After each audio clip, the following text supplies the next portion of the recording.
Hello and welcome to the first in a series of videos on the taking action theme. This video is about getting organised. So if you want to check out the links below to the other videos I'm going to be doing, there's going to be one about trying a system or routine. There's another video on simplifying things in your life, and there's another video on helping to figure out your priorities.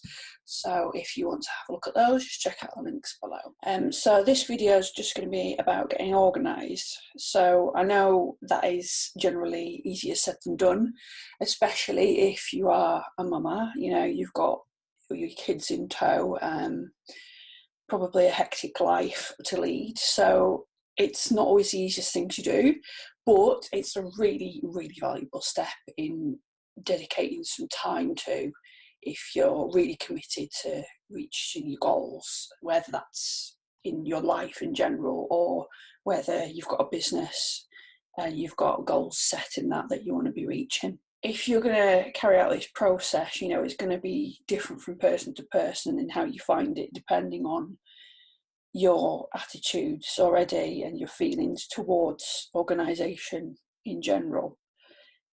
Some people might find there's more sticking points in the process than others. Some people might just breeze through it and love it doing it, and some people it might bring up more like roadblocks or procrastination perhaps in you.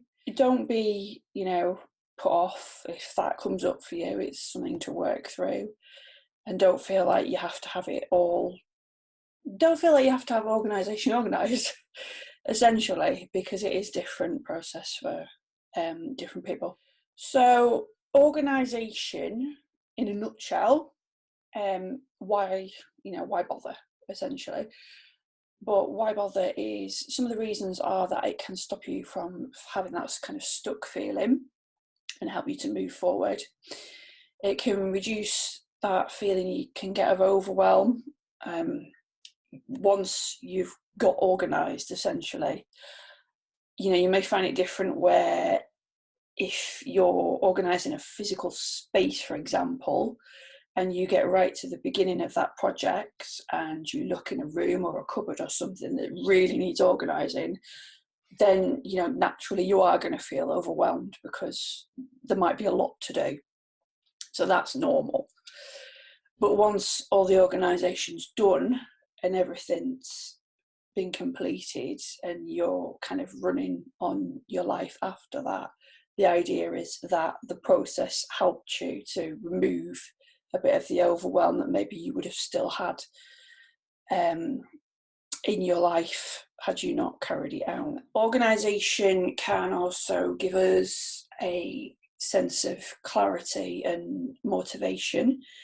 And then once we've got that motivation, you know, we can keep using that forward movement to take action in other areas as well.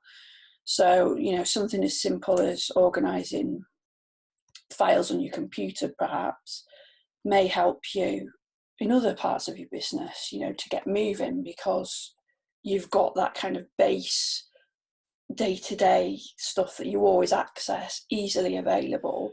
Just pick one area to start with. So that might be your home life. It might be, you know, like the physical aspect of your home. It might be your personal life, like within your family, or it might be actually in your business if you have one. And then if you pick one of those areas, what's the first thing there that springs to mind that's like really in need of organisation?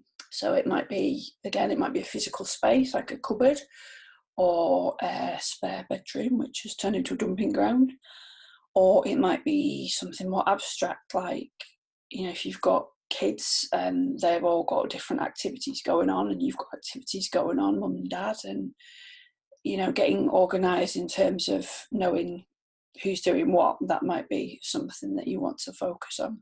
So if this process as well seems a bit overwhelming at the beginning, which we said, you know, naturally it probably will, you can focus on what a more organised and then fill in the blank would enable you to do. Another thing to think about before you start actually doing the organisation is there anything standing in the way of this?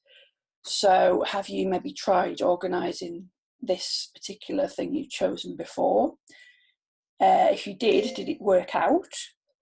And if so, is there anything, if it didn't work out, is there anything that you need to put in place maybe this time to help you to achieve the organisation and make sure that it gets to the end of the process and it's done and it's sorted? But whatever it is, once you've set the intention on, you know, the choice of what you want it is to organise, you try and schedule some actual physical time aside to like do the dirty work and either pull all the stuff out the cupboard or move all the files over or sit down and work through how you're going to deal with your blocks, what support you need, things like that.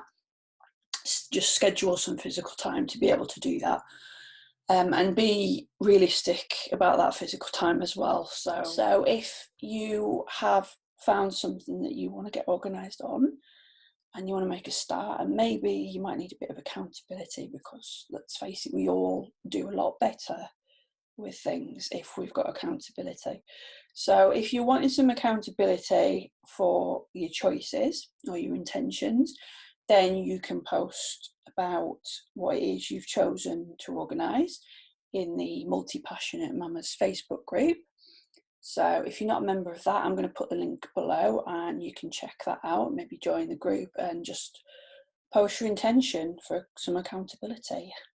So hopefully this has given you a few ideas about what you can get organised with, and I will see you soon on another video for a few more tips on taking action.